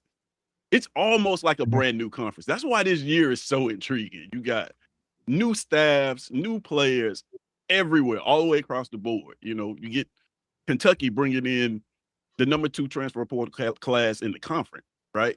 That's unheard of. So there's a lot of teams that are rebuilding that we may be able to sneak up on. And then at the same time, we're rebuilding too. What is in our advantage, we do have a quarterback. We retain a quarterback, coach, and center relationship. That is very important when it comes to installing the offense, installing the system, and the receivers. So running back room, I think, is going to do what they do. I think we have like 4 former RB1s, which is, I'm high on that. Bryson Washington's guy came from Baylor. He's pretty talented. Pair him with Jeremiah Cobb, Tate Meadows. On paper, it looks good. Like I said, 8 games for me is what I'm saying now. But man, the receipts are, the regular season holds the receipts, right? So we got to wait until they put the chin straps on and go out there and play and see what it actually is. So as much as I'm saying 8 games, the bottom could fall out again, right? We could be looking at a 5-win team. We could be looking at a 6-win team. But if you just ask me, looking at the schedule, I'd say 8 games is fair for us. So that's how I call it. I'll say this really quickly. Now, hear what the fellas say about it. This offense that you guys are gonna run, Ted, you don't necessarily have to have a Jeremiah Smith. You need receivers that can catch the ball in space, right, Coach Al? They're gonna spread you out. You need guys that can catch the ball in space. You got a quarterback back that's not gonna have to learn the system. That always helps. I think the most important thing you said is I think Auburn is gonna slip up and beat some teams that they're not supposed to beat, and they potentially down the road after the season gets started may drop 1 or 2 that they may not should drop. It's gonna be interesting, man. You know, but I think this offense, I don't think the offense is gonna struggle bad as you thinking, man, because I watched this offense beat us. I mean, Jalen Wyatt he was a deep threat guy, but what I like about that offense is they stress you on the defensive end. They really stress you, bro, because they're gonna really eat up all yards. They hug them sidelines, Coach Al. They want to be as far as out there and creating as much space for their QB as they possibly can. And if you create too much space, guess what the quarterback gonna do? Keep that thing. You know what I mean? So they're gonna cause some headaches for some people, man. The thing is, Coach Shawn, I agree with you. I think this offense, you'll see big numbers from this. I mean, when I say look at Tennessee, I mean that like verbatim. If you look at Tennessee, most of the games that they play, even the ones they lost, that offense put up numbers. It's just in the red zone, critical moments is when they lost these games. And because they're running so many plays, you're giving the other team opportunities on the offensive end. So for that reason, I agree with you. The offense, I think, is going to put up numbers against all these teams. Is like, what is going to happen in the red zone? What is going to happen on those critical 3rd and 4s when you can't really? Well, you can spread the field, but like the tempo slows down. What's going to happen when we are up 4 in the 4th quarter with 6 minutes left in the game, and we try to slow that thing down and have to score a touchdown without the other team getting points? Can we do that versus just running this up-tempo offense? And sometimes in games, a perfect example of this is the Georgia game, the Georgia-Alabama game. I call it the Ryan Williams game. I think that was 2 years ago. Perfect example of what I'm talking about is that. Now, we know that Georgia lost that game due to an interception, right? However, Alabama, I feel like, scored too fast. What you needed was one of those clock draining drives to not give Georgia the ability to get the ball and drive it back down the field. And you could have closed that game out with a high percentage, but that didn't happen. And I think that's what this offense struggles with. Just all of the teams I've seen run it struggle with that. Like when you are up and you need to drain the clock and walk off with a field goal, walk off with a touchdown, it's tough for them to generate points, generate those drives without going fast. So yeah, I don't know. Like this is new for me at Auburn. We haven't run the offense. We've run it up tempo before, but this spread look and how they plan on doing it, we haven't run it before. Saving grace, I think we got a great defense. So some sort of traditional offense in crunch time, in other words. Yeah, you need that, right? Well, let me say this. One thing that you have to factor in that's different than what they did at Tennessee is the quarterback you have. He's that guy that can make it right. Okay, so to me, I think the twist that you'll see in your offense this year that might be a little bit different than what Tennessee does because of him, you might see a little bit more RPO game. Yeah. You might see a little bit more zone read incorporated with him because this guy's a good coach and he knows that you're going to have to have a rushing game in the SEC. That's a fact. So just like they use Milroe to be part of the run threat, now you're playing 11-11 and you got a guy who knows the offense and then you spread the field out like that. I wouldn't want to play him. It's a fact. Especially with a guy like that. He's a big guy. You can't arm tackle him. And he has experience. He's not an inexperienced player. And he's very comfortable in the scheme that he's running. So, Auburn can be very interesting. The national over and under is 7.5 for Auburn this year. Okay, which is right on the point of what you were saying. Okay, right. So they could be one of those teams that if they hit the ball didn't bounce their way last year. Yeah. Right. You know that. Right. Yeah. Everything that could go wrong went wrong last year. The record would have been different. Okay. So what happens if the ball bounces Auburn's way this year? Now you got some really tough road games with Bama, LSU, Tennessee. You got some tough road games. Both Mississippi schools. Yeah, so the road slate is tough. This is the SEC still on the road. So a lot of intrigue going in, to Auburn this year. I wouldn't disagree with you saying, 7.5, 8 wins is possible, especially with that defense. But with that quarterback, you look at what Mateer did for Oklahoma last year with his legs. This guy, to me, Byron actually is a better passer of the football based on last year's statistics than Mateer. You see what I mean? Right? I don't know about that one. Go look it up. I watch. Well, the thing is like the reason why I say Mateer missed some games last year. Yeah, that's all I'm trying to say. Speaking, he is. But what I'm saying, the reason why I say I push back on that is just because he does struggle with the intermediate route. He does struggle. He can't layer the football. It just his mechanics. He's an A to B type thrower. A lot of his yards came behind the line of scrimmage, and there's nothing wrong with that. Same thing happened with Arch down the stretch. Sarkisian figured out that, hey, he had some struggles. Let's get this ball behind the line of scrimmage and rack up some yards. Byron Brown is just that as a passer. He's not as polished of a passer. The 3,000 yards mark is more of a function of the offense than it is of the quarterback. Exactly, right. That's what you want to do, right? Play within the system.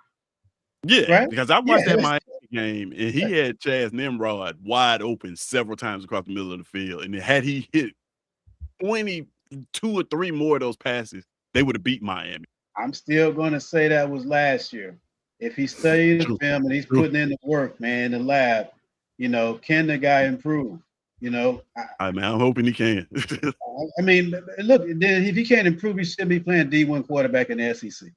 Hey, they let Deuce Knight go because they had faith in this guy. So he to me, man, a player can't. It's like you said, Tomlin said, coaches won't coach. If you can't develop the player, what good are you? Production over potential. That's true. That's true. It always comes back to that. I can only go by what I saw. You know what I mean? I'm hoping that he gets better, but what I saw, it just. I tell you what, give him to me. I guarantee you he'll be laying the damn ball. There's a lot of people saying that. Hey, give him us. Hey, all right, I tell you that. Yeah, we say honest, right? So I gotta be that. I'm just saying, I mean, yeah. If your coach is a guy who's very confident in himself, okay, your head coach for sure. Doesn't lack for confidence. Okay, he has swag. He has that. Yeah. So I think he believed enough in Byron Brown to let Deuce go, like Coach said. That's a whole fact. That's saying something right there, man. That's saying something right there. Yeah, facts. Well, you better live up to the expectation, because we know how quickly that can turn at these SEC schools, especially schools like Auburn. So only time would tell with that one. Brian Horse. But enough of that Auburn talk. It's Bama talk. Now everybody got all this. It's best season that we always talk about, man. Talking season. Some people say we go 12-0. Some people say we go 8-4. I'll just start off with me, man. I just think realistic. I think Georgia can come in here and beat us. I really believe that, honest to God. That's a game that scares me.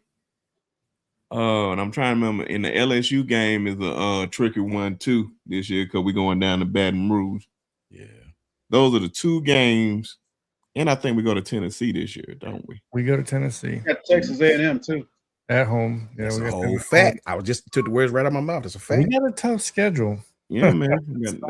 And those are back to back to back, by the way. Don't sleep on OU either now. Don't sleep on OU. I don't think we play them this year. We don't play them. We don't play OU? No. Good. Yeah, well, I like, man. I'm tired of playing. But at least we got our get back. Yeah. So Bishop and them can't say nothing for a while. We can drag this on a little while like this. Last time we played, we beat y'all at home. Yeah. But what y'all realistic expectations? What was your record, B-Shaw? Yeah. Man, the ceiling regular season, I don't think we go undefeated. I think we can go 11-1. The floor, we can possibly lose 4 games. I think we can possibly lose 4 games because there's too many question marks that we don't know right now. We don't know how the running game is going to be. We don't know how the offensive line is going to be. And we damn sure don't know what the quarterback is going to be. No matter what anybody says, we don't know what the quarterbacks are going to be. And especially with that O-line, it's a combination with that quarterback. Can we keep him up enough to throw Coach Al put it in the chat. I ain't want to say it, but look what Coach Carl said. And you better pay attention. You better pay attention. That'll be a long show. He don't believe me. Coach Carl, man, I know. That'll be a long show that night. I understand. Look at Coach Al laughing. That'll be a long show. It's not about Kentucky. A trap game. Is that's why I said you got to get up out of this. You already know everybody in Alabama's got that Florida State game circled, right? Yeah, you're right. You go to Kroger Field a week before that. That is a game that you cannot. This is one of those games that Nick Saban would have this press conference and talk to his team about not overlooking teams about. That's part of it. You have to pay attention to that game right there. That early in the season with this next Florida State game, which is circled on this is probably circled on y'all calendar because that game left a bad taste in everybody's mouth from Alabama. So, man, don't make no mistake. Hey, Kentucky had Texas on life support down there at Kroger Field. Jonathan Allen. It's probably a 6:30 kickoff. Years ago, said Kentucky is a game that how you had them games, Coach Al. You go out, you get the home game, you come back, you take a shower, you still go out. He said Kentucky is one of them games. You didn't go out. You wanted to just go to bed. You just want to go to bed. Yeah. Fighting in the phone booth. Mm-hmm. Yeah. But what's y'all expectation, Jonathan? My expectations this year, I do believe we can go. I believe the realistic expectation is 10-2. Me personally, I think what we'll end up at is probably 9-3. I feel like we'll slip up somewhere. I feel like those 4 games are, by the way, back to back. So we've got Georgia at home, at Tennessee, Texas A&M at home, and at LSU. Look, LSU's got a lot of new faces. Texas A&M, I feel like they're going to be giving people hell to pay with Mario Craver and those cats coming back.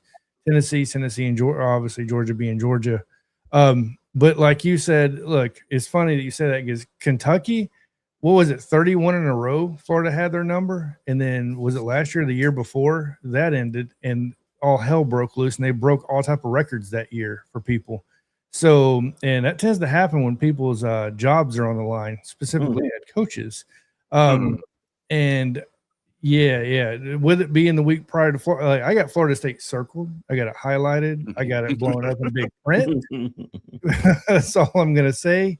Because that is a game I would like to go to this year in all seriousness. But no, I expect us to look much improved week to week on the offensive line, bringing in Adrian Clem, Richard Owens, Derek Nix. Somebody asked a question that they thought Holloman Wiggins was better than Derek. I personally think overall coaching, Derek Nix is better than Holloman Wiggins. Just my personal take. Because look at what they paid him. Somebody knows something. And he knows the Southeast almost as good as anybody. I hope I didn't delete it, but I think I did. I did. Yeah, you did. So yeah, no, I think I think Ryan Grubb will be improved this year. I don't think it's going to stay stagnant. I don't think it's going to be the same play calling we saw last year. I think it better not be, man. Yeah, Caleb Edwards has got to get more involved. The running game has to be improved. But I feel like we brought in so much that there's got to be some improvement, right? So, and if there's not, I kept saying it. You gave this man an $88 million extension. Some shit's going to start warming up. You know what I mean? If something doesn't start improving, look, Brinsky, if we go 8-4, man, the way our fan base is, Tuscaloosa man be on fire. I'm not saying nothing to nobody. I'm just going to point out. I already said on the record. Them same people that was laughing at a certain individual better not hit that transfer portal. And let us lose to Florida State. Let us lose, because you thought last year was bad. If they beat us in Tuscaloosa, and people are talking about, it's never going to happen. Yeah, okay. I'm telling you right now, I don't think it's going to happen. But if that happens, y'all for real won't see me for a week. So I'm not going to want to talk about it. Because I'm going to have nothing to say, because I try not to be a negative Nancy on here, but I'm going to speak my mind and tell you how I really feel. So there it is. Yeah. Well, you know something, guys. The analytics for coaching ranking in the SEC came out last week, and DeBoer was right behind Kirby. Okay. Grubb was number 2, and our DC was number 5. Okay. They had Grubb over the DC? Yes. That was not based on last year. Bro. That was not based on last year. Okay. I didn't write this article. I didn't do the analytics. I'm just reporting on what I read. Okay. Just so I'm clear. What did you say again? The analytics for ranking coaches in the SEC came out last week, and Board was number 2 behind Kirby. Ryan Grubb was number 2 OC. Our DC was number 5. Okay, that was not based on last year. That was based on the last, I think 4 years or something of winning football, and it was analytics based on a composite score over years, not one data point. Okay. Now, saying all of that, with what we added in the box, okay, from a coaching standpoint, from a scheme standpoint, we won't see the shuffling that we saw along the offensive line last year. We won't have Ryan Grubb meddling in offensive line like he did last year, and the players not really knowing who's doing what, who's on first. There was no chemistry. We saw that last year. So the good fortune is this: if they be where their feet are and play every game as it comes up, you could literally have some momentum going into the first 5 games. Thanks. That's huge for a young offensive team. Defensive wise, you want to win with defense anyway. Yep. Okay. So, not to mention, we bring in a great place kicker. Okay. And the whole kicking. In fact, what I see is not, I don't look at the game like a lot of people. I saw last year where we lost so much field position because our punters sucked, and we had no kickoff return game. We got nothing out of that last year. At all, man. So the board, man, is not a dummy. Okay. So if they go back and break down where their weaknesses are, they're gonna turn that into a strength this year, I believe. The special teams play, the return game, all of that. Okay. There you go. Wow. Right there. Oh, this is play callers. Okay. They got Grubb over Sark. Well, Sark's a head coach. And Lane. Man, you know they calling these plays, man. Yeah, but so they just saying offensive people in general. Okay, I got you. Go ahead, Coach Ab, my bad. Yeah. Lord, So what I'm trying to say is this, it's just like we were speculating with Auburn. What's their ceiling versus what's their floor. Alabama fits that mold this year. That's why they're ranked outside the top 10. Nationally speaking, nobody really knows what to think about Alabama. We're kind of close to it a little bit because we cover Bama mostly.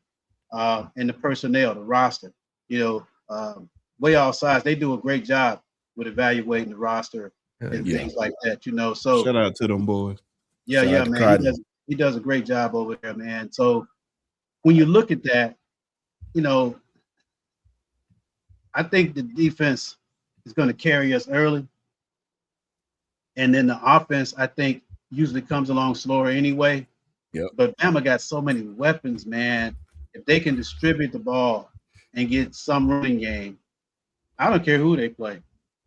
That's how you win football games, with that combination, and you kick the ball well.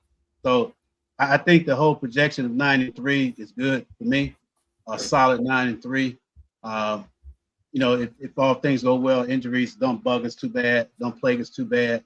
I think that if you go in the Death Valley and win that game, I think if you take care of Georgia at home, that can put a lot of juice to this team. Confidence is huge in football. It's great for the locker room, okay? And momentum has a number on your team. He is a team member. So if you can establish momentum with a team that's talented, man, you've got a high ceiling. They can shock a lot of people, but I say 9-3. A realistic 9-3. I'm not going to say 10-11-1 because a lot can go wrong, but 9-3 is definitely in a high 80 percentile for this team to get to that point easy, based on roster talent. Coach Shawn. Bishop in the house. I yield to him. If you don't mind, be sure. No, do your thing. Do your thing. I look from a big. Hey, you know what? I was looking at what you brought in. I really like Clem. I like it for your offensive line. If you can really get your tight end room to come up to snuff, your running game is about to go to the next level. But once again, we can only talk theoretically until we get onto the field. Understand that. And so understand what that does is your stretch plays and your dives and your crossbucks opens up the defense and causes your tight end to be able to do a drag that's going to be wide open. And what that does is causes the defensive coordinator to stunt and to come out of his defense and have to play base. That's when you have them. So I feel that you guys are 10-2, myself. But the one I want everybody to circle is Kentucky. Yeah. Because it's the first game that whoever you guys have as a quarterback, you got to go there. And that'll tell, if you come out of there on fire, then it's from there. Is just each and every game is just a building block. But you got to, it starts right there. You're right. I mean, I mean, you're right. You got to win that Florida State game. You got to win that Kentucky game. Hell yeah. And what happens is it's a momentum thing, right, Bishop? Yeah. You got to stack. You got to start stacking, just like you stack practices. You got to start stacking wins, and you got to be where your feet are. You can't play Kentucky before you play East Carolina. Facts. Yeah. Facts. Can't do it. Better. That's a fact. Facts. Yeah, right. That's a whole fact, man. You know, because I'm gonna tell you something. Give me a second. The only place you got is right now. So that's it. There ain't nothing before or after. You can't live in the before and after. You got to be like right now, okay? Right now. So I'm just saying, Alabama, this young team, they're coaching them right. And I think the defensive guys, the players are going to be the leaders on this team because they're the older guys. You know, if they can control that locker room, you know, with Bray Hubbard and Sab and those guys, the older guys can say, hey, look, man, we're going to play one game at a time. We're not as good as we think we are. Okay, we got to prove it because nobody thinks we're going to win anything anyway. Okay, this roster is too talented, man. It's way too talented. If they get a little chemistry, okay, I'm with you, Bishop. I mean, I say 9-3 because I'm a realist. Things happen. No. I understand. But the talent level is as good as any roster in the country. Yeah, definitely. All right. Well, I'm going to give one last point and jump off here because it is lightning like crazy here. I'm probably about to lose power. Is it? So, Okay. Yeah, it is like it looks like it's daylight outside right now. It's lightning so much. Anyways, I'm just going to give just a real quick last take. I'm interested to see if we're going to statistically fall off in the second half of the season for 3 years in a row from the quarterback position. It happened under Jalen Milroe. He started off hot in the Heisman conversation, right? Same thing last year under Ty Simpson. Started off hot in the Heisman conversation, and they just statistically fell off. I don't think it's going to happen under Keelan, not just because it's Keelan. I think hopefully everything's kind of worked itself out, and holy crap, the Thunder. But anyways, I think we end up 9-3, like I said before. But anyways, I appreciate everybody on here, the invite, Brinsky, obviously, Coach Shawn, Tez, Coach Al, Bishop. Nice seeing you on here, brother. Hey, salute. Oh, yeah. And, I'm probably about to be without power, unfortunately. So, but y'all have a good night. Charge up your phone, man. Yeah. All right, man. You safe, man. Right, oh, yeah, because we about to close it anyway. Yeah, we're good. But go ahead. Coach. The drop off, I think, was because you lacked the running game. Yeah. I mean, if you have a running game, that's only going to build as the season goes on. And then when you start leaning on guys during the game, like Shank said, right? You know, you start understanding that running is not the first quarter. It's how the 3-yard run turns into an 8-yard run in the fourth quarter. That's when you're committed to it. That's when the end of the season gets to be a little bit easier for the quarterback because now he can play action. They're not on his backside before he 2.5 seconds to throw the ball like Ty had, like Neuro had, you know. And what I wanted to add is that I'm sorry, real quick. Just wanted to add is it important that the O linemen have me calls and you calls, and they know like when it goes from odd to evens, what the business rules are to be able to play off of one another, so nobody runs scot-free. Because a lot of times when you're bringing a line like they have from the portal to now, is the continuity that you're lacking. And I really hope that they're spending that time and really watching film together, because if they can get that done and the tight end step up, it'll be a special year, but only they can do it. We can only talk about it because we're fans, but they got to do the work. Mm-hmm. That's real. Thank you. Yeah. I was about to say, man, I'll be quick. Just from the outside looking in, that's what she said. The questions.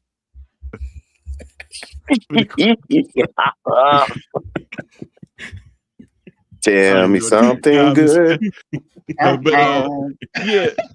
Yeah. I'm looking at the physicality of the team, man. I'm looking at the run game. I think Alabama has one of the most talented backfields in the country, man. We talk about the running backs that you guys have. I do. If there's some intention on running the football, could be a different season. Without that, I think people are going to really realize and have a different appreciation for what Ty Simpson meant. because there's going to be a lot of pressure on the quarterback position. And I'm not saying that these guys can't get it done. I just don't know it. We hadn't seen it yet on this level. We saw what it did last year with no running game. It was the same thing, like how the pressure was on Ty. Like we seen how much Jalen meant to us, and it's gonna be the same thing with the guys with how much Ty meant to us. Yeah. And I think defensively, man, I don't know. Like, I don't know. A lot of people give the defense. I know I see people giving the defense, specifically Kane Womack, a bad rap sometimes. Kane Womack's defense. Now, this is from me looking from Auburn perspective. Every single year, it's gotten better as the season. Right. The defenses have not been that defense that took the field against Florida State was not the same defense that took the field at the end of the year. Like they have gotten much better. And then I also think that the secondary is tops in the country, right? So I expect them to lean on that. Now you bring back Yanze, but other than that, there's a lot of unfamiliar faces up front. How well do they gel together? Can they be stout against the run? Those are questions that, like I said, the season holds the receipt. So you'll have to see that. But realistically, man, I think that nine game prediction is probably as spot on as you could. It could go win more than 9 games. You could win less than 9 games, but I think 9 games is probably like the perfect line for what Alabama is and for what I saw from them last year. And I know this is a different year, but I just question the physicality because in this league, in this conference, if you cannot play a physical brand of football, anybody can. If you're not committed to being physical, anybody can beat you. Season. Yeah, especially late. So that is my biggest question mark. When I watch Alabama, when you guys take the field that first game, that's what I'm going to be looking for. Are they physical? Are they committed to the run? And not just committed to the run. Are you running it with a purpose? Right? Because I feel like the problem under Grubb and DeBoer has been like they kind of just run the ball to say that they ran the ball. It's not built into the offense. Like there's no plays built off the run. They're not setting some up with the run. They're just running it because it's 2nd and 2 or 2nd and 4, and you're supposed to run the ball there or something like that. Like it's not like within the system. So I want to see that. Like, well, actually, I don't want to see that. But when I talk about football, I always use our statement. So there's that. But you want to see. You know you're an Alabama fan, brother. It's okay. Yeah, all right. but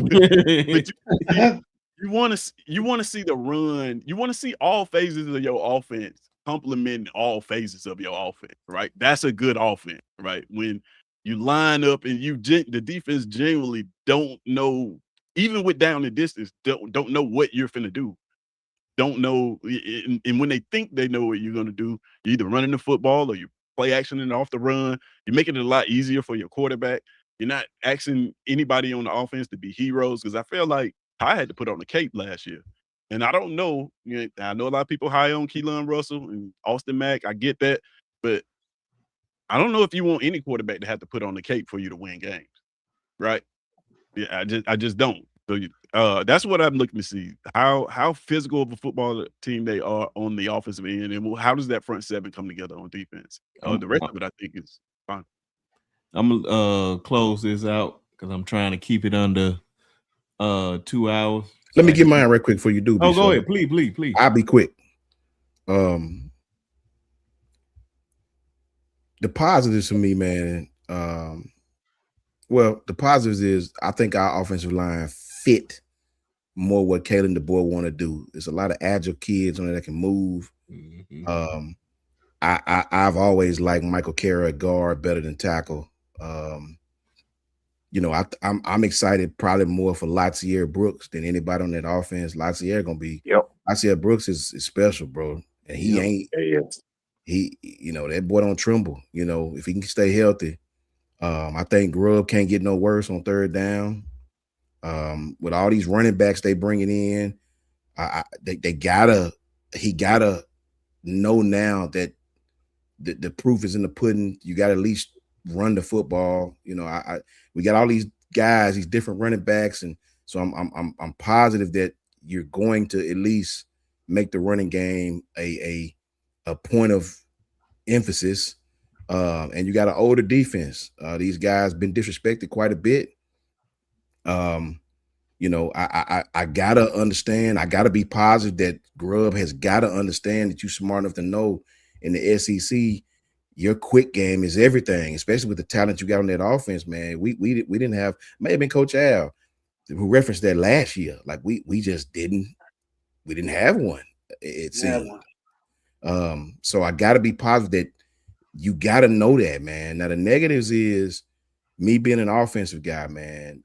Anytime you have a young quarterback, your offense may go through some things. The offensive line gonna take some time to gel, so the defense is going to have to play well. But these guys are talented, so they're gonna make some plays, right? For the mistakes they make, they're gonna make some plays too. Keelan Russell is gonna make some plays, man. I'm real excited about that.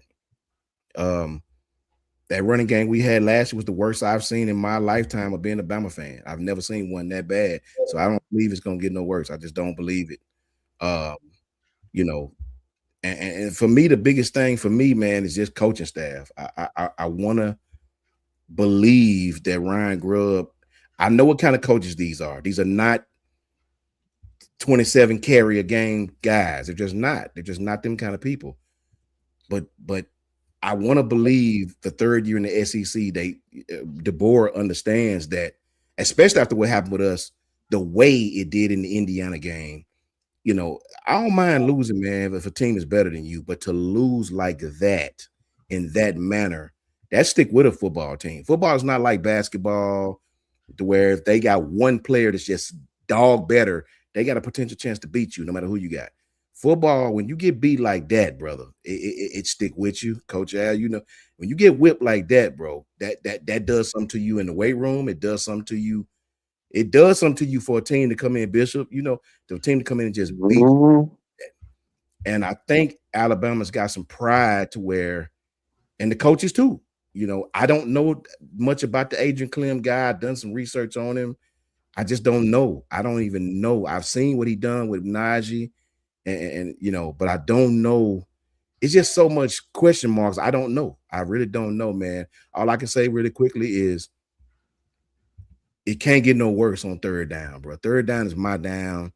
I don't even, you know, third down is where I really be in front of the TV. I really be glued to that thing. Coach Al, I'm texting him. What was that, coach? We going, me and B Sharp, all of us, we going off. Like, so some of the stuff we did on third down last year, bringing motion across the formation and then handing it to, it can't get any worse than that against a team with speed on you can't. I'm gonna be positive, Coach Al. We can't be no worse than that, right? So I do believe. And here's the thing. Here's a key point nobody's thinking about. Even if this year go 9-3, 8-4, this will be the first time during Coach DeBoer's tenure that we could potentially have a returning quarterback for the next season, right? So even if it go awry a little bit this year with the new faces, we'll have a returning quarterback, Keelan or Mac. They'll actually be in the offense for more than one season, right? So, you know, I say 9-3 as well, man, because I know with some teams, some road games, you know, I say 9. We was right last year with what we said. I say 9-3 this year, and you know, that's just the positive side. Well, everybody, I'm gonna let these guys. Well, I probably have to do it this time. Shout out to everybody in the chat. Thank you to the guys coming on here, Coach Shawn, Ted, Bishop, Coach Al, getting healthier and healthier. Sir, so he good. almost in Shout out mid-season Coach Al, form. man. Shout out Coach Al. Bro. He almost in mid-season form. So yeah, y'all already know, man. When the season kick off, especially when we start going back to them 2-a-day shows, one is talking about the games over the weekend, and one is preparing for the games over the weekend. Yeah. And then, of course, you got the post-game show, which is always the most entertaining show of them all, depending on how the game went. Yeah. So definitely be on the lookout for that. Like I said, make sure you guys hit that like and subscribe button. Definitely subscribe to these brothers' channels and all that. Got to get Ted to the 1,000 club. Got to get me to the 2,000 club. Got to get Coach Shawn back on his channel. Yeah, facts. And definitely shout out to all the brands out there. If you want, don't be shy. You can come on over. Brand deals, Jordan.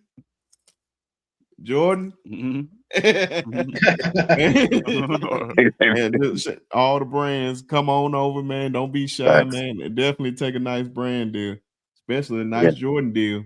All my guys love Jordan. We'll take a Jordan outfit, some shoes, and all that good stuff. No doubt, no I doubt, would not hesitate. no doubt. But appreciate everybody. Make sure you subscribe, become a member of the channel. Hold on, definitely. Look at the last quote. What Jeremy Matthews said. You gotta address it. So y'all gonna finish. Oh, yep. Coach out here now. Oh yeah, definitely got to finish that up too. That's why I said he's in perfect health. So be on the lookout for that this month. This month, probably before my birthday, we're gonna finish that up finally. And that's why I say it's just down to 14, so we can talk longer on these teams. And definitely gonna have a lot of guys coming on to the channel. I asked a lot of guys and I'm not gonna make them announcements till they actually confirm it. But definitely some people gonna come on to the channel that I'm really, really happy for, and definitely one of them. I pray to God, Coach Shawn and Coach Al and Coach Carr on here for this one, because it's a brother that I have a lot of respect for. I wish you could get Marvin on for that one too. Yeah, man, because Marvin animated, man. I love Marvin. This brother right here, man, I ain't gonna lie, man. I had a lot of respect for a long time. So hopefully we can set that up and get him on the show.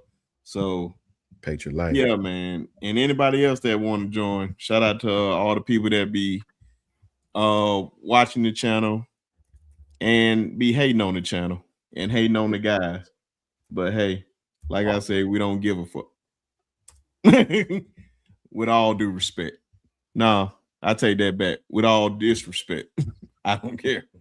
But catch y'all on the next one. Oh, since Tez right there, why not Tez? Why not Tez? Why not Tez? Since you right there, since I just looked at you, I said, you know what? Don't let them off. Just let it sit there for a second. Just let me. But shout out to Tuma's Corner.